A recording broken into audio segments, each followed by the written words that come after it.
Bismillahirrahmanirrahim. This is Dr. Rashid Ali Bhutto. The topic that we are going to cover in this video is clinically very important, and that is the gait.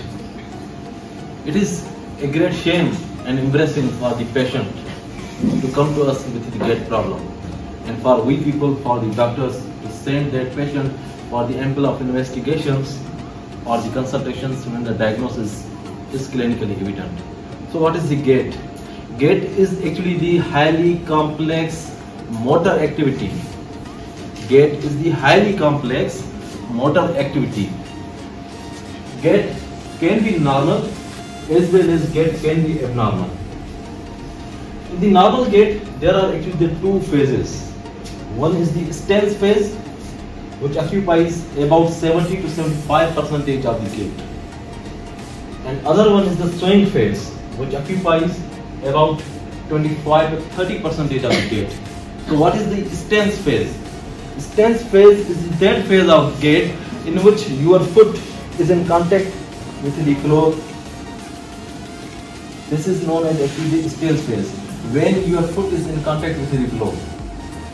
And the swing phase, whenever you are lifting your foot into air, that is known as the swing phase. So this is actually the normal gait when I am walking. And during the walk, there is also the movement of your arms. So stance phase is characterized by your foot in contact with the floor, and swing phase is characterized when you are taking your foot into air like this. So gait is actually achieved when this triad is established.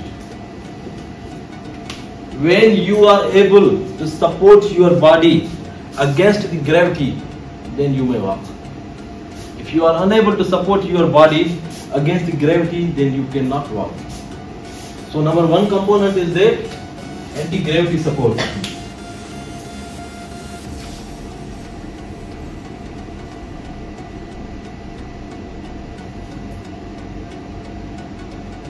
Anti-gravity support. When you are able to support your body against the gravity. And number second, this is not gait if I am static. This is not gait. Gait is composed by the stance phase as a swing phase when I am walking. So second component is actually stepping.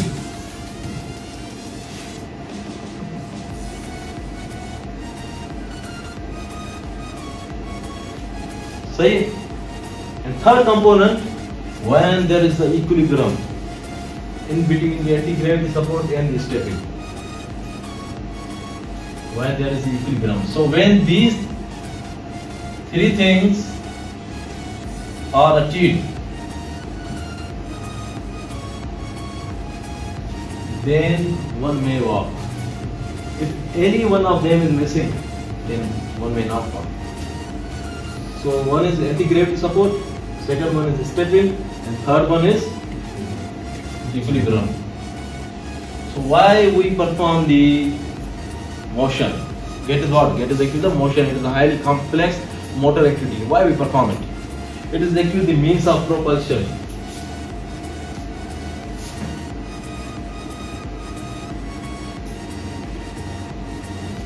We either walk in order to protect ourselves, or we walk in order to are in the search of the food. We walk for this. We are not static because we want to protect us. We are in the search of food, therefore we walk. So when these three things are accomplished, one may walk. So these are actually now abnormal gait patterns. Hemiplegic gait, which is also known as the circumflexion gait. Atastic gait, whenever the equilibrium is affected. What I told? Equilibrium. Cerebellum is concerned with the equilibrium. So atastic gait, that is also known as the cerebellar gait. The third one is the fascinating gait, which is actually the feature of the Parkinsonism. This MCQ usually comes. Parkinson gait is also known as the fascinating gait. And sensory gait, which is also known as the stomping gait. Stipend gait, neuropathic gait, whenever there is the mononeuropathy, how patient will walk. Whirling gait, whenever there is a weakness of the muscles around your limb girdle, then how patient will walk. And third one is the coriform. Actually, this is not actual type or the pattern of the gait, because in this patient is already in the motion. So yes, so this is actually not the special constitute of the abnormal gait pattern. So coming towards the hemiplegic gait, how the patient of hemiplegic gait will walk. Actually, this gait is most prominent, or the most common cause of this gait is the stroke. Really, these patients have more weakness distally as compared to the proximal.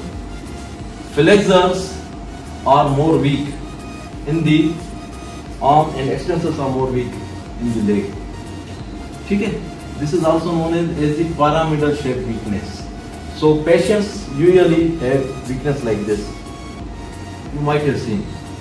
Okay? And extensors, patients may have walk like this. So whenever you ask them to walk, they move like this. So they are actually bringing circular motion in their foot like this. So this is actually the hemiplegic gait. Why it happens? If you cut the pyramidal tract on the opposite side, the clinical manifestations will be appreciated in the body on the opposite side. Okay, so this is actually the pyramidal shaped weakness. So any patient of the stroke who recovers and they have the appreciated weakness on the opposite side of the body, they will walk like this. This is known as the hemiplegic gait. And attached gait or cerebellar gait. This gait is actually characterized by the wide stance like this. These patients usually stand like this, and they have tendency to fall on the affected side where the lesion is. For example, I am having the lesion on this side. So when I will walk like this. This is actually the wide stance gait. Normally there is no stance. Patient does not stand like this. So the patients who are having the cerebellar lesion, they will stand like this. Okay? And when you will ask them to walk, they have tendency to fall on the affected side. So they will walk like this. They will walk like this. I will not fall on it. Okay? And this is most common even the alcoholic patients. This is therefore also known as the drunken gait. Say, attached gait and cerebellar gait or the drunken gait. Actually I want to clear one caveat, and that is known as the Romberg test. You might have studied. Most often we think the Romberg test is actually the part of the cerebellum. No, it's not part of the cerebellum. Because whenever there is the lesion in the cerebellum, patient is already exhibiting the movements like this. When patient is having lesion, they will already have motion in their trunk, and this is known as titubation. Titubation is the characteristic feature of cerebellum. But Romberg sign is that when you ask the patient to close his eyes or her eyes, okay, then they exhibit the movements. So this is not actually the part of the cerebellum. Normally, whenever there is actually the defect in the proprioception, so we rely on our eyes, where our feet are, where our joints are. So whenever we ask the patient to close his or her eyes, then the signals are not carried out now. So at that time, patient will start exhibiting the movements like this. But whenever there is the lesion in the cerebellum, even the eyes are opened, patient will be having the movements of the trunk, and this is known as the titubation. So hemiplegic gait, attached gait, and the fascinating gait. In the fascinating gait, which is also known as the shuffling gait or the Parkinson's gait, every joint of the body is almost in a flexed position. Actually, the fascinating is a Greek word which means in the hurry. Okay? So every joint of the body is almost in a flexed position, and patient walk like this. For example, my head is protrude forward and trunk is in the flexed position. My elbow joints are in the flexed position. My every joint, almost my knees are in the flexed position. If it is flexed, and they will like this, and they will be in the hurry. So this is actually the fascinating gait. They will walk like this. So this is actually the feature of the Parkinsonism. And sensory gate or the stoppage gate. Whenever the sensory gate or the stoppage gate, it is also known as the stomping gate. Whenever my nerves, sensory nerves are intact, even within a slight touch in the distance phase, I know where my feet are. I know this. But whenever there is actually the neuropathy, the signals are not given to my brain properly through those nerves, then how I will come to know? Now I know my nerves, my actually sensory nerves are sending these signals to my brain, and I am walking like this. But whenever there was the neuropathy, the signals will not be properly sent to the brain, and the body will be unable to maintain the equilibrium. So in order to produce vibration in the trunk, as from the trunk, the signals should be carried or sent to the brain. The patient himself or herself creates the motion in the trunk or vibration in the trunk, and they will walk like this. In this way, the vibration which is produced in the legs and in the trunk, that is sent to the brain. Otherwise, there was no need of it if your sensory nerves were intact. So the patient who is suffering from the neuropathy, sensory neuropathy, they will walk like this.